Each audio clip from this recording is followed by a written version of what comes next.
నమస్కారం, విశ్వాస్ న్యూస్కి స్వాగతం. హెడ్లైన్స్ చూద్దాం. అమెరికా మాజీ అధ్యక్షుడిపై కాల్పులు, గాయాల పాలైన ట్రంప్ వెంటనే ఆసుపత్రికి తరలింపు. మోదీ సర్కార్ నన్ను టార్గెట్ చేసింది, ఏఐసిసి ప్రధాన కార్యదర్శి కేసీ వేణుగోపాల్ ఆరోపణ. విశాఖ వాసులకు గుడ్ న్యూస్, చంద్రబాబు పర్యటన తర్వాత మెట్రో రైల్ ప్రాజెక్టులో కదలిక. తెలంగాణకు రెయిన్ అలర్ట్, 4 రోజుల పాటు భారీ వర్షాలు. నరేంద్ర మోడీ ప్రభుత్వం తనను టార్గెట్ చేసిందని ఏఐసిసి ప్రధాన కార్యదర్శి కేసీ వేణుగోపాల్ ఆరోపించారు. తన మొబైల్ ఫోన్ లక్ష్యంగా స్పైవేర్ను గురిపెట్టిందని మండిపడ్డారు. ఈ మేరకు యాపిల్ సంస్థ నుంచి ఆయనకు వచ్చిన అలర్ట్ సందేశాన్ని సోషల్ మీడియాలో పోస్ట్ చేశారు. మోదీజీ, మీకు ప్రియమైన స్పైవేర్ను నా ఫోన్లో పంపిస్తున్నందుకు థ్యాంక్స్. మీరు పంపిన ఈ ప్రత్యేక కాను గురించి యాపిల్ ఎంతో దయతో నన్ను అప్రమత్తం చేసింది. రాజకీయ ప్రత్యర్థులు వెంటబడుతూ వారి గోప్యతతో చొరబడడం మీ సర్కార్ చేస్తున్న నేరపూరిత రాజ్యాంగ విరుద్ధ చర్య. దీన్ని మేము తీవ్రంగా వ్యతిరేకిస్తున్నామని పేర్కొన్నారు. 98 దేశాల్లోని వినియోగదారులకు ఈ అలర్ట్ మెసేజ్లను పంపిస్తున్నామని, వీటితో కలిపి 150 దేశాలకు ఇంతవరకు ఇలాంటివి పంపించామని యాపిల్ తెలిపినట్లు వేణుగోపాల్ పేర్కొన్నారు. విశాఖ వాసులకు కూటమి ప్రభుత్వం అధికారంలోకి వచ్చిన తర్వాత శుభవార్త అందించింది. ఇటీవల విశాఖలో పర్యటించిన ముఖ్యమంత్రి నారా చంద్రబాబు నాయుడు విశాఖ మెట్రో రైల్ ప్రాజెక్టుకు సంబంధించి అధికారులకు దిశానిర్దేశం చేశారు. ఈ నేపథ్యంలోనే విశాఖ మెట్రో రైల్ ప్రాజెక్టులో కొంత కదలికొచ్చింది. విశాఖ నగరాన్ని మరింత అభివృద్ధి చేసేందుకు నడుం బిగించింది. ఈ క్రమంలోనే విశాఖ పర్యటనలో మెట్రో రైల్ ప్రాజెక్టుకు సంబంధించి గతంలో నిర్ణయించిన డిజైన్లకు అధికారులు కొన్ని మార్పులు చేయనున్నారు. విశాఖలో ఎన్హెచ్ఏఐ నిర్మించే ఫ్లైఓవర్ బ్రిడ్జిల ఆధారంగా మెట్రో డిజైన్లు ఉండేలా చర్యలు చేపట్టనున్నారు. ఈ క్రమంలోనే ఎన్హెచ్ఏఐతో సమన్వయం చేసుకుని ముందుకు వెళ్లేందుకు వీలుగా అధికారులు ప్రణాళికలు చేస్తున్నారు. విశాఖ మెట్రో రైల్ ప్రాజెక్టుకు సంబంధించి సీఎం చంద్రబాబు పర్యటన అనంతరం కదలికొచ్చింది. మెట్రో రైలుకు సంబంధించి సమగ్ర ప్రాజెక్టు నివేదిక డిపిఆర్లోనూ కొన్ని మార్పులు చేసే అవకాశం ఉన్నట్లు అధికార వర్గాలు తెలిపాయి. ఉత్తరాంధ్ర ప్రాంతంలో ఉన్న ప్రాజెక్టుపై సమీక్ష నిర్వహించిన సీఎం చంద్రబాబు మెట్రో పనిని ముందుకు తీసుకువెళ్లాలన్న తన ఆలోచనలను AP metro rail corporation MD UJM రావుకు తెలిపారు. పరిపాలనకు కొత్త అయిన AP deputy CM Pavan Kalyan అన్ని వర్గాల అభిప్రాయాలను తీసుకుంటూ ముందుకు సాగుతున్నారు. తాజాగా రిటైర్డ్ ఐఏఎస్ అధికారి ఈఎస్ శర్మ రాసిన లేఖపై పవన్ కళ్యాణ్ స్పందించారు. ముడిసర్లో వద్ద జీవీఎంసీ నిర్మాణాలు పర్యావరణానికి హాని చేస్తాయని శర్మ తన లేఖలో పేర్కొన్నారు. నిత్యం వందలాది మంది ప్రజలు సందర్శించే ముడిసర్లో పార్క్ 105 రకాల పక్షులకు ఆవాస ప్రాంతమని, జీవీఎంసీ ఆ పార్కులో భవనాల నిర్మాణానికి సిద్ధమవుతోందని వచ్చిన వార్తలను ఉటంకిస్తూ ముడిసర్లో పార్కును పరిరక్షించాలని శర్మ కోరారు. రిటైర్డ్ ఐఏఎస్ అధికారి శర్మ లేఖపై పవన్ కళ్యాణ్ జీవీఎంసీ అధికారుల వివరణ కోరారు. ముడిసర్లో పార్కు వద్ద పర్యావరణానికి నష్టం కలిగించే పనులు చేయొద్దని అధికారులకు నిర్దేశించారు. అయితే ముడిసర్లో వద్ద నిర్మాణాలేవి చేపట్టడం లేదని, అలాంటి ప్రతిపాదనలేవి లేవని జీవీఎంసీ అధికారులు పవన్ తెలిపారు. ఏపీలో వైసీపీ కాంగ్రెస్ పార్టీల మధ్య సోషల్ మీడియా వేదికగా ట్వీట్ల యుద్ధం నడుస్తోంది. వైఎస్ రాజశేఖర రెడ్డి రాజకీయ వారసత్వాన్ని అందుకునే క్రమంలో వైఎస్ షర్మిల, వైఎస్ జగన్ మధ్య జరుగుతున్న పోరు కాస్త వైసీపీ వర్సెస్ కాంగ్రెస్ పార్టీగా మారిపోయింది. ఈ క్రమంలోనే వైఎస్ షర్మిల టీడీపీకి అనుకూలంగా మారిపోయారంటూ వైసీపీ నేతల కామెంట్లు, వైసీపీ సోషల్ మీడియా ట్వీట్లు పెడుతున్నాయి. ఇటీవల తల్లికి వందనం పథకం అమలుపై ఏపీసీసీ చీఫ్ వైఎస్ షర్మిల విలేకరుల సమావేశం నిర్వహించారు. ఆ సమావేశంలోనే అటు టీడీపీ, ఇటు వైసీపీ 2 పార్టీలపైన షర్మిల విమర్శలు గుప్పించారు. పనిలో పనిగా వైఎస్ జగన్ను లక్ష్యంగా చేసుకుని సైతం విమర్శలు చేశారు. దీనిపై వైసీపీ కూడా కౌంటర్ ఇచ్చింది. అయితే వైసీపీ కౌంటర్లకు వైఎస్ షర్మిల ఎక్స్ వేదిక రియాక్ట్ అయ్యారు. వైసీపీ విధానాలను ఎండగడుతూ సోషల్ మీడియా మాధ్యమం ఎక్స్లో సుదీర్ఘమైన పోస్ట్ పెట్టారు. పచ్చకామర్లు ఉన్న వారికి లోకమంతా పచ్చగా కనిపిస్తుందనే సామెతల వైసీపీ నేతల తీరుంది. తల్లికి వందనం ఉత్తర్వులపై వచ్చిన వార్తకు చంద్రబాబు సమాధానం చెప్పాలని మేము అడిగితే, బాబుకి కాంగ్రెస్ తోక పార్టీ అని ముడిపెట్టడం మీ అవగాహన రాహిత్యానికి నిదర్శనం. వైసీపీ నేతలకు కళ్ళు చెవులు ఉండి విజ్ఞత కలిగిన వాళ్ళైతే మేము చెప్పింది ఏంటో 1కి 10 సార్లు వినాలి. తల్లికి వందనం జీవో 29 క్లారిటీ లేదని, ఇంట్లో ఎంతమంది పిల్లలుంటే అందరికీ పథకం వర్తింపజేయాలని డిమాండ్ చేస్తే కూటమి ప్రభుత్వానికి కొమ్ము కాసినట్లు ఎలా అవుతుంది? మేము నిన్న ప్రెస్ మీట్ పెట్టి నిలదీశాం. అందుకే 24 గంటలు దాటకుండా సర్కార్ ప్రజలకు వివరణ ఇచ్చుకుందని షర్మిల ట్వీట్ చేశారు. తెలంగాణలో కొత్త ఆసరా పెన్షన్ల కోసం లబ్ధిదారులు ఎదురు చూస్తున్నారు. ఈ నేపథ్యంలో పంచాయతీరాజ్ గ్రామీణాభివృద్ధి మంత్రి సీతక్క కీలక ప్రకటన చేశారు. ప్రభుత్వం అర్హులకే పింఛన్లు అందజేస్తుందని వెల్లడించారు. ప్రతి పైసా అర్హులకే దక్కాలన్నది తమ ప్రభుత్వ లక్ష్యమన్నారు. పెన్షన్ల పంపిణీలో అక్రమాలను అరికట్టడంతో పాటు ఎప్పటికప్పుడు కొత్తగా లబ్ధిదారుల జాబితాను నవీకరిస్తున్నట్లు వెల్లడించారు. గత ప్రభుత్వ హయాంలో జరిగిన పొరపాట్లను సరిదిద్దామని, అర్హులకే పింఛన్లు అందజేస్తామని అన్నారు. సంక్షేమ ఫలాలు అవసరమైన వారికి దక్కేలా కఠిన చర్యలు తీసుకుంటామన్నారు. ప్రజల నుంచి ఎప్పటికప్పుడు ఫీడ్బ్యాక్ తీసుకుంటూ మానవీయ కోణంలో తమ పాలనను సాగిస్తున్నట్లు వెల్లడించారు. త్వరలోనే లబ్ధిదారులకు కొత్త పెన్షన్లు మంజూరు చేయడంతో పాటు పెన్షన్ల పంపిణీ ఉంటుందని చెప్పారు. ఇక గత ప్రభుత్వం అనర్హులకు కూడా పెన్షన్లు మంజూరు చేసిందని రేవంత్ సర్కార్ ఆరోపిస్తోంది. పేద కుటుంబాల వారికి అందాల్సిన ఆసరా పింఛన్లు దుర్వినియోగమైనట్లు గుర్తించింది. ప్రభుత్వ నిబంధనలకు విరుద్ధంగా ప్రభుత్వ ఉద్యోగాలు చేసేవారు, వారి కుటుంబ సభ్యులు, ప్రభుత్వ కుటుంబ పింఛను పొందుతున్న వారు కూడా ఆసరా పెన్షన్ తీసుకున్నట్లు ప్రాథమికంగా గుర్తించారు. తెలంగాణ వ్యాప్తంగా మొత్తం 5,650 మంది ప్రభుత్వ ఉద్యోగులు తమ రిటైర్మెంట్ పింఛన్తో పాటు ప్రభుత్వం అందించే ఆసరా పింఛన్లు కూడా అందుకున్న జాబితాలో వెల్లడైంది. వీరిలో 3,824 మంది చనిపోగా మిగతా 1,826 మంది 2 పింఛన్లు అందుకుంటున్నట్టు తెలిసింది. ఈ మేరకు దీనిపై విచారణకు ఆదేశించారు. విచారణలో వాస్తవాలు బయటపడితే పింఛన్లు రద్దు చేయడంతో పాటు గతంలో మంజూరు చేసిన పింఛన్లు రికవరీ చేయనున్నట్లు తెలిసింది. జాబ్ నోటిఫికేషన్లపై సీఎం రేవంత్ రెడ్డి కీలక ప్రకటన చేశారు. హైదరాబాద్లోని జేఎన్టీయూ పరిధిలోని ఇంజనీరింగ్ కళాశాల యాజమాన్యాలతో నిర్వహించిన సదస్సులో పాల్గొన్న సీఎం ఉద్యోగాల నోటిఫికేషన్లపై ఫుల్ క్లారిటీ ఇచ్చారు. వచ్చే అసెంబ్లీ సమావేశాల్లో జాబ్ క్యాలెండర్ ప్రకటిస్తామని, అది కూడా యూపీఎస్సీ తరహాలో తీసుకురానున్నట్లు రేవంత్ రెడ్డి ప్రకటించారు. ఈ జాబ్ క్యాలెండర్కు చట్టబద్ధ కల్పిస్తామన్నారు. మార్చి నెలాఖరులోగా అన్ని శాఖల్లో ఉన్న ఖాళీల వివరాలు తెప్పిస్తామని పేర్కొన్నారు. ప్రతి ఏడాది మార్చి 31 వరకు అన్ని శాఖల్లో ఉన్న ఖాళీలను గుర్తించి జూన్ 2 లోపల నోటిఫికేషన్లు ఇచ్చి డిసెంబర్ లోపల అన్ని ఖాళీలను భర్తీ చేసేలా జాబ్ క్యాలెండర్ తీసుకురావడమే కాకుండా దానికి చట్టబద్ధ కల్పిస్తున్నామని వివరించారు. ఇదిలా ఉంటే గ్రూప్ 1 మెయిన్స్ విషయంలోనూ సీఎం రేవంత్ రెడ్డి క్లారిటీ ఇచ్చారు. ఇచ్చిన నోటిఫికేషన్ ప్రకారమే ఉద్యోగాలు భర్తీ చేస్తామని స్పష్టం చేశారు. గత ప్రభుత్వం ఇచ్చినట్లుగానే 1:50 నిష్పత్తిలో ఉద్యోగాలు భర్తీ చేస్తామని తెలిపారు. ఇప్పుడు కొందరు 1:100 నిష్పత్తిలో పిలవాలని కోరుతున్నారని, అలా పిలిస్తే ప్రభుత్వానికి ఎలాంటి నష్టం లేదని చెప్పుకొచ్చారు. అయితే అలా పిలిచిన మరుక్షణమే కోర్టు ఆ ప్రక్రియను ఆపేస్తుందని వివరించారు. దానివల్ల మళ్లీ మొదటికి వస్తుందని 2011లో మొదలుపెట్టిన గ్రూప్ 1 పరీక్షలను 2024లో కూడా పూర్తి చేసుకోలేమని పేర్కొన్నారు. కోచింగ్ సెంటర్ యజమాని ఆమరణ నిరాహార దీక్ష చేస్తా అంటారు పరీక్షలు వాయిదా వేయమని. నేను అడిగిన ఆయన హాల్ టికెట్ ఏముందో తీయరా, దేనికి రాసిండో పాపం మాట్లాడదామని. లేదు సార్, ఆయన కోచింగ్ సెంటర్ ఉంది, ఆయనకు 2 నెలలు పోస్ట్ పోన్ చేస్తే డిఎస్సి 100 కోట్లు లాభం వస్తుందంట, 2 నెలలు ఆయనకు 100 కోట్ల ఆదాయాన్ని మీరు దెబ్బతీసారట అని ఒక్క ఆయన గురించే చెప్పారు. ఇంకొక ఆయన దీక్ష కూర్చున్నాడు. ఏందే ఆయన మన పార్టీలో ఉండే మనటి వరకు ఆయనేం పరీక్షలు రాస్తున్నాయనంటే, నువ్వు పార్టీలో ఏం ఉద్యోగం ఇవ్వలేదంటే సార్, ఇప్పుడు నిన్ను గిల్లడమే ఆయన పైన అంటే, అందుకే ఆయన దీక్ష కూర్చున్నాడు సార్ అన్నాడు. ఇంకో పిల్లగాడు కూర్చున్నాడు, గాంధీ హాస్పిటల్లో చేరాడు. అరే పాపం, నాకు తెలిసినోడు ఆ పిల్లగానికి ఏమన్నా కానీ ఏం పరీక్ష రాస్తుండే, అవసరం అయితే స్పెషల్ కోచింగ్ అని ఇప్పిద్దామంటే ఆయన ఏం పరీక్ష రాస్తున్నాడు సార్, ఆయనకు లీడర్ చెప్పినట్టు నువ్వు చేస్తే బాగా పేరు వస్తుంది, నీకు నేను చూసుకుంటా పో అని. నిన్న మన 3 దీక్ష చేస్తే 3 గురించి వివరాలు తెప్పించినాను. ఆ 3లో ఏ ఒక్కడు కూడా ఏ పరీక్ష రాస్తలేడు. తెలంగాణ విద్యార్థులకు సీఎం రేవంత్ రెడ్డి శుభవార్త వినిపించారు. ఈ విద్యా సంవత్సరం నుంచి ఎలాంటి పెండింగ్లు లేకుండా ఫీజు రియంబర్స్మెంట్ వేస్తామని రేవంత్ రెడ్డి ప్రకటించారు. శుక్రవారం జేఎన్టీయూ పరిధిలోని ఇంజనీరింగ్ కాలేజీల యాజమాన్యాలతో నిర్వహించిన క్వాలిటీ ఇంజనీరింగ్ సదస్సులో రేవంత్ పాల్గొన్నారు.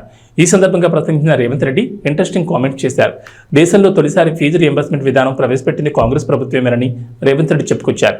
అయితే గత ప్రభుత్వం ఫీజు రియంబర్స్మెంట్ నిధులు విడుదల చేయకుండా చాలా వరకు పెండింగ్ పెట్టిందని, తద్వారా కళాశాలలు తీవ్ర ఇబ్బందులు ఎదుర్కొన్నాయని తెలిపారు. అయితే ప్రస్తుత విద్యా సంవత్సరం నుంచి బకాయిలు లేకుండా ఫీజు రియంబర్స్మెంట్ చేయాలని అధికారులకు ఆదేశాలు ఇస్తున్నట్లు చెప్పుకొచ్చారు. ఇక బకాయిలను కూడా 1 టైం సెటిల్మెంట్ చేసేలా మంత్రి శ్రీధర్ బాబుకు బాధ్యతలు ఇవ్వనున్నట్లు తెలిపారు. ఈ విషయంపై ఆర్థిక శాఖతో మాట్లాడి ఓ కొలికి తీసుకొచ్చేలా చూడాలని శ్రీధర్ బాబుకు యూఎస్ఎఫ్ఐ రాష్ట్ర కన్వీనర్ ఎస్పోదే అధ్యక్షుని రాష్ట్ర కమిటీ సమావేశం విజయవాడలోని ఇబ్రహీంపట్నం సంఘం కార్యాలయం నందు నిర్వహించారు. అక్టోబర్ 18, 19 జాతీయ మహాసభలను విజయవాడ నగరంలో నిర్వహించాలని నిర్ణయించారు. అందుకు సంబంధించిన యూఎస్ఎఫ్ఐ డోర్ స్టిక్కర్స్ను రాష్ట్ర కార్యవర్గం ఆవిష్కరించింది. ఈ జాతీయ మహాసభల్లో విద్యార్థి యువకులు అత్యధికంగా పాల్గొనాలని, ఎన్డీఏ ప్రభుత్వం అనుసరిస్తున్న విద్యా వ్యతిరేక విధానాలను విద్యార్థులు మేధావులు తిప్పికొట్టాలని, రాష్ట్ర వ్యాప్తంగా ఉన్న సాంఘిక సంక్షేమ హాస్టళ్లలో ఉన్న సమస్యలను తక్షణమే పరిష్కరించాలని, కాస్మెటిక్ ఛార్జీలను విడుదల చేయాలని, తిరిగి పాత పద్ధతిలోనే ఫీజు రియంబర్స్మెంట్ను పునరుద్ధరించాలని, రాష్ట్ర వ్యాప్తంగా యూనివర్సిటీలలో ఖాళీగా ఉన్న వైస్ ఛాన్సలర్ మరియు అధ్యాపకుల ఖాళీలను భర్తీ చేయాలని, ప్రతి యూనివర్సిటీకి 200 కోట్ల కేటాయింపుతో అభివృద్ధికి పాటుపడాలని డిమాండ్ చేశారు. అఖిల భారత మహాసభలను విజయవంతం చేయడానికి విజయవాడ ప్రజలు, ఇతర ప్రాంతాల ప్రజలు ఆర్థికంగా సహాయ సహకారాలు అందజేయాలని విజ్ఞప్తి చేశారు.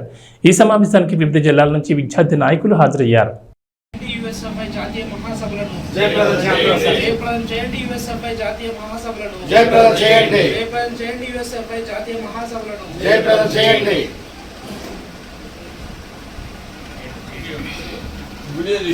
అమెరికా మాజీ అధ్యక్షుడు డొనాల్డ్ ట్రంప్పై కాల్పులు జరిగాయి. పెన్సిల్వేనియా రాష్ట్రంలోని బట్లర్ సిటీలో ఎన్నికల ప్రచారంలో భాగంగా ఆయన ప్రసంగిస్తుండగా ఈ ఘటన జరిగింది. దీంతో గాయాల పాలైన ట్రంప్ను వెంటనే ఆసుపత్రికి తరలించారు. అమెరికా మాజీ అధ్యక్షుడు డొనాల్డ్ ట్రంప్పై కాల్పులు కలకలం రేపాయి. బుల్లెట్ ఆయన చెవిని తాకుతూ వెళ్లడంతో రక్తస్రావమైంది. గాయపడిన అనంతరం ట్రంప్ పిడికిలు బిగించి నినాదాలు చేస్తున్న వీడియో వైరల్ అవుతోంది. దొండగుడి కాల్పుల్లో సాధారణ పౌరుడు మరణించినట్లు సమాచారం. మరోవైపు ట్రంప్పై కాల్పులు జరిపిన నిందితుడిని భద్రతా సిబ్బంది మట్టుబెట్టారు. అమెరికాలో హింసకు తావులేదని ప్రెసిడెంట్ జో బైడెన్ ట్వీట్ చేశారు. కాల్పుల్లో గాయపడిన ట్రంప్ క్షేమంగా ఉన్నారని తెలిసింది. ట్రంప్ ఆయన కుటుంబం కోసం నేను దేవుడిని ప్రార్థిస్తున్నా, మనందరం ఒక్కటే ఈ ఘటనను ఖండించాలని పేర్కొన్నారు. ప్రజాస్వామ్యంలో రాజకీయ హింసకు స్థానం లేదని బరాక్ ఒబామా ట్వీట్ చేశారు. ట్రంప్ త్వరగా కోలుకోవాలని కోరుకుంటున్నట్లు తెలిపారు. ఎన్నికల ర్యాలీలో దుండగుడు కాల్పుల్లో గాయాల పాలైన అమెరికా మాజీ అధ్యక్షుడు డొనాల్డ్ ట్రంప్ ఆరోగ్యం ప్రస్తుతం మెరుగ్గానే ఉన్నట్లు ఆయన ప్రతినిధి స్టీవెన్ తెలిపారు. స్థానిక మెడికల్ సిబ్బంది ఆయనకు చికిత్స అందించినట్లు పేర్కొన్నారు. ఈ ఘటనలో త్వరగా స్పందించిన భద్రతా సిబ్బందికి ధన్యవాదాలు తెలిపారు. మరోవైపు ట్రంప్ త్వరగా కోలుకోవాలని Tesla chief Elon Musk tweet చేశారు.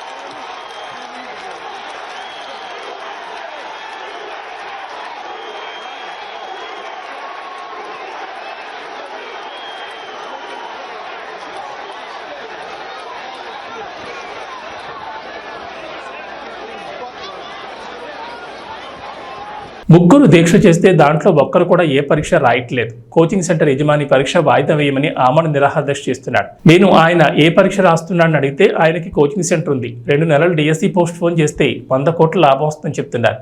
ఇంకో ఆయన మన పార్టీలోనే ఉండే కదా, ఆయన ఏ పరీక్ష రాస్తున్నాడు అని దీక్ష ఎందుకు చేస్తున్నాడని అడిగితే నువ్వు పార్టీలో ఏం ఉద్యోగం ఇవ్వలేదని నిన్ను గెలడానికి దీక్ష కూర్చున్నానని చెప్పారు. నాకు తెలిసిన ఇంకో పిల్లగాడు గాంధీ ఆసుపత్రిలో చేరి దీక్ష కూర్చున్నాడు.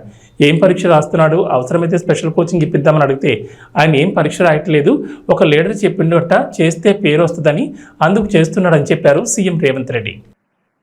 కోచింగ్ సెంటర్ యజమాని ఆమరణ నిరాహార దీక్ష చేస్తా అంటారు పరీక్షలు వాయిదా వేయమని. నేను అడిగిన ఆయన హాల్ టికెట్ ఏముందో తీయరా, దేనికి రాసిండో పాపం మాట్లాడదామని. లేదు సార్, ఆయన కోచింగ్ సెంటర్ ఉంది, ఆయనకు 2 నెలలు పోస్ట్ పోన్ చేస్తే డిఎస్సి 100 కోట్లు లాభం వస్తుందంట. 2 నెలలు ఆయనకు 100 కోట్ల ఆదాయాన్ని మీరు దెబ్బతీసారట అని ఒక్క ఆయన గురించే చెప్పారు. ఇంకొక ఆయన దీక్ష కూర్చున్నాడు.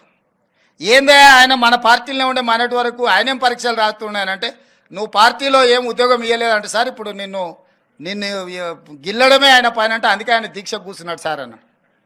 ఇంకో పిల్లగాడు కూర్చున్నాడు గాంధీ హాస్పిటల్లో చేరాడు. అరే పాపం నాకు తెలిసినోడు ఆ పిల్లగానికి ఏమన్నా కానీ ఏం పరీక్ష రాస్తుండే, అవసరం అయితే స్పెషల్ కోచింగ్ అని ఇప్పిద్దామంటే ఆయన ఏం పరీక్ష రాస్తున్నాడు సార్, ఆయనకు లీడర్ చెప్పినట్టు నువ్వు చేస్తే బాగా పేరు వస్తుంది, నీకు నేను చూసుకుంటా పో అని. నిన్న మన 3 దీక్ష చేస్తే 3 గురించి వివరాలు తెప్పించినాను. ఆ 3లో ఏ ఒక్కడు కూడా ఏ పరీక్ష రాస్తలేడు. మార్కెట్లో పారేస్తే కూరగాయలు తెచ్చి ప్రభుత్వ వసతిగృహ విద్యార్థులకు పెడుతున్నారా? మీ ఇంటి పిల్లలకు అయితే ఇలాగా పెడతారా? ప్రభుత్వ వసతిగృహ విద్యార్థులంటే మన బిడ్డలతో సమానంగా చూడాలి. ప్రభుత్వ వసతిగృహ అధికారుల తీరుపై దెందులూరు ఎమ్మెల్యే చింతమనేని ప్రభాకర్ అసంతృప్తిని వ్యక్తం చేశారు. ఏలూరు జిల్లా పెదవేగి మండలం పెదవేగిలోని సాంఘిక సంక్షేమ బాలుర గురుకుల పాఠశాలను శనివారం ఉదయం దెందులూరు ఎమ్మెల్యే చింతమనేని ప్రభాకర్ ఆకస్మికంగా సందర్శించారు. ఈ సందర్భంగా పాఠశాలకు ఇచ్చేసిన ఎమ్మెల్యే చింతమనేని ప్రభాకర్కు స్థానిక నాయకులు, గురుకుల పాఠశాల సిబ్బంది మర్యాదపూర్వకంగా స్వాగతం పలికారు. అనంతరం ఎమ్మెల్యే చింతమనేని ప్రభాకర్ గురుకుల పాఠశాల ఆవరణలోని పరిసరాలను స్వయంగా పరిశీలించారు. పాఠశాల ఆవరణలో పారిశుద్ధ్య నిర్వహణ సరిగా లేకపోవడం, తలుపులు లేని అధ్వాన స్థితిలో ఉన్న విద్యార్థుల స్నానాల గదులను చూసి చింతమనేని ప్రభాకర్ పాఠశాల నిర్వాహకులపై అసంతృప్తిని వ్యక్తం చేశారు. అనంతరం పాఠశాలలోని వంటగదిలో పరిశీలించిన చింతమనేని ప్రభాకర్ నాణ్యత లేని కూరగాయలను, సరుకులను గుర్తించారు. మార్కెట్లో తినడానికి పనికిరామంటూ పడేసే కూరగాయలను తీసుకొచ్చారని ఫైర్ అయ్యారు.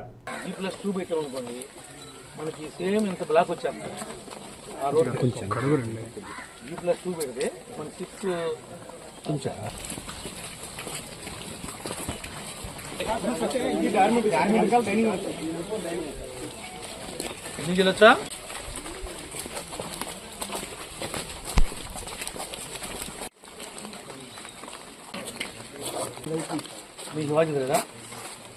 టీచర్స్ స్పెషల్ టీచర్స్ ఏ స్కూల్లో ఉంటావా? ఇవన్నీ ఏంటి నీకు బాధ్యత లేదా? నువ్వు స్కూల్ అంతా విజిట్ చేయవా? ఈ చెట్లు ఉన్న నీడకి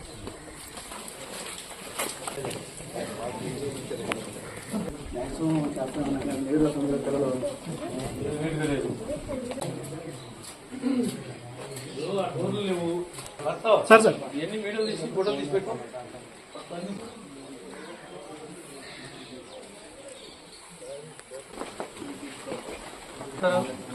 వర్కర్స్ సరే ఉండాలి కదా వర్కర్స్ మీరు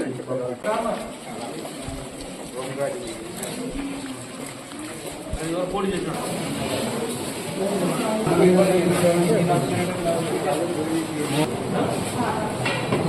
ఈరోజు మెనూ ఏంటి?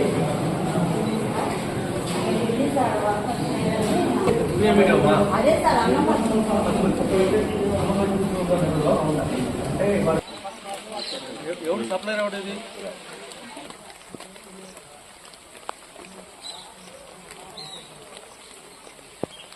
నుంచి ఏ రోజు పాలు కట్ చేసిన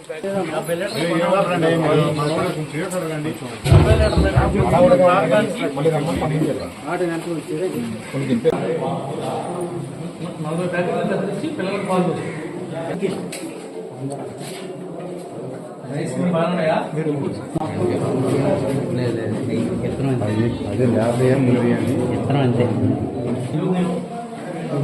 వెంటనే సాంబార్ వేసుకుంటే బాగుంటుంది తప్ప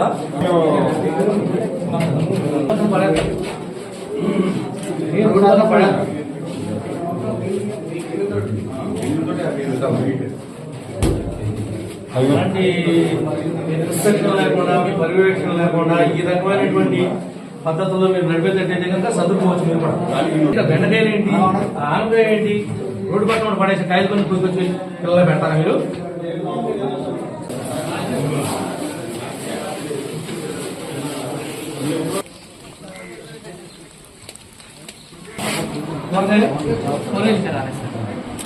లాస్ట్ వీక్ వచ్చిందే పడుతున్నాను.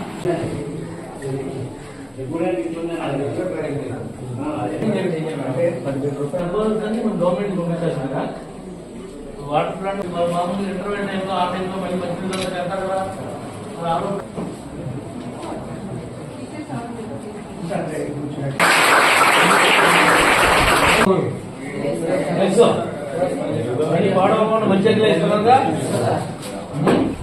ఈ యొక్క గురుకుల పాఠశాల పెదవేగి, గురుకుల పాఠశాల ఒట్లూరు, ఎవరైతే ఎస్సీ ఎస్టీలకు సంబంధించినటువంటి పేద వర్గాలకు సంబంధించినటువంటి పిల్లలు ఉన్నారో, ఆడపిల్లలు కానీ మగపిల్లలు కానీ, వాళ్ళని చదివించాలి, చదువుతోనే వాళ్ళ యొక్క అభివృద్ధి సాధ్యపడుతుంది అనేటువంటి విషయాన్ని గట్టిగా నమ్మినటువంటి వ్యక్తి స్వర్గీయ నందమూరి తారక రామారావు గారు.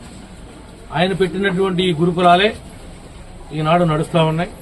దీంట్లో సీట్ల కోసం అనేక మంది మరి చాలా ఇబ్బంది పడి వాళ్ళ పిల్లలను చదివిద్దాం, ప్రయోజకులు చేద్దామని కలలు కంటా ఉన్నారు.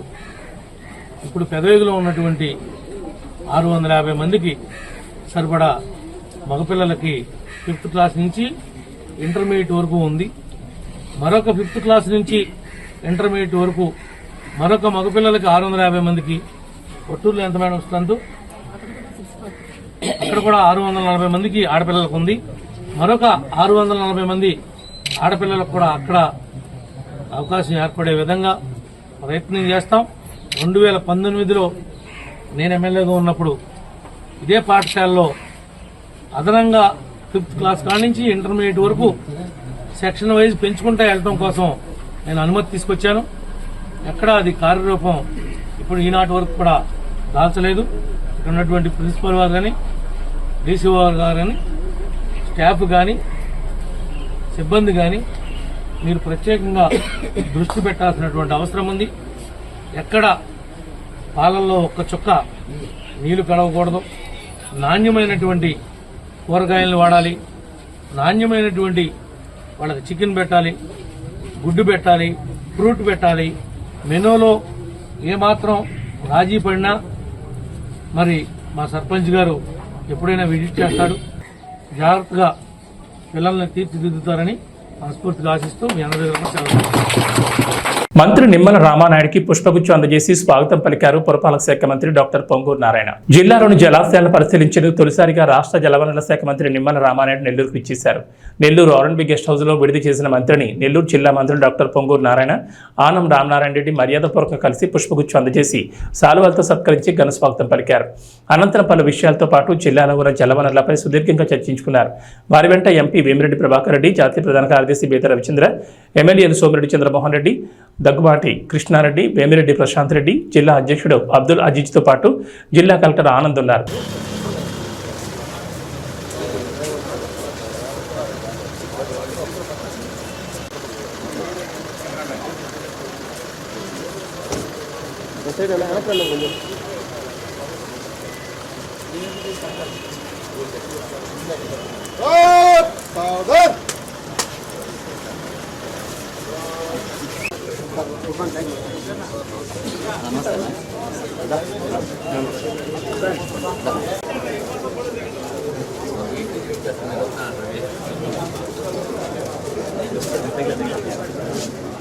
Last government TDP government notification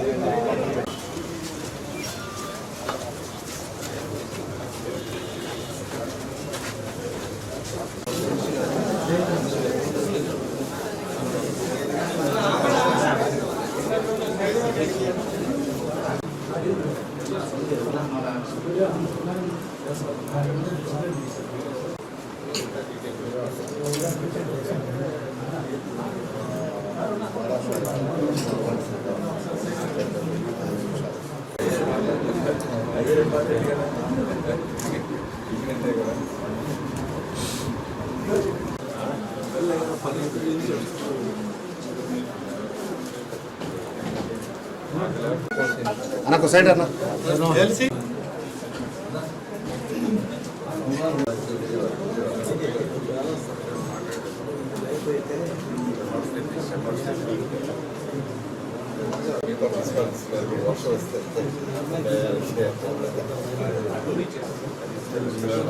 Mahesh Babu birthday కోసం అభిమానులు ఆశగా ఎదురు చూస్తున్నారు. మహేష్ పుట్టినరోజు ఆగస్టు 9 సందర్భంగా రాజమౌళి ఏదైనా అప్డేట్ ఇస్తారని వారంతా ఆశిస్తున్నారు.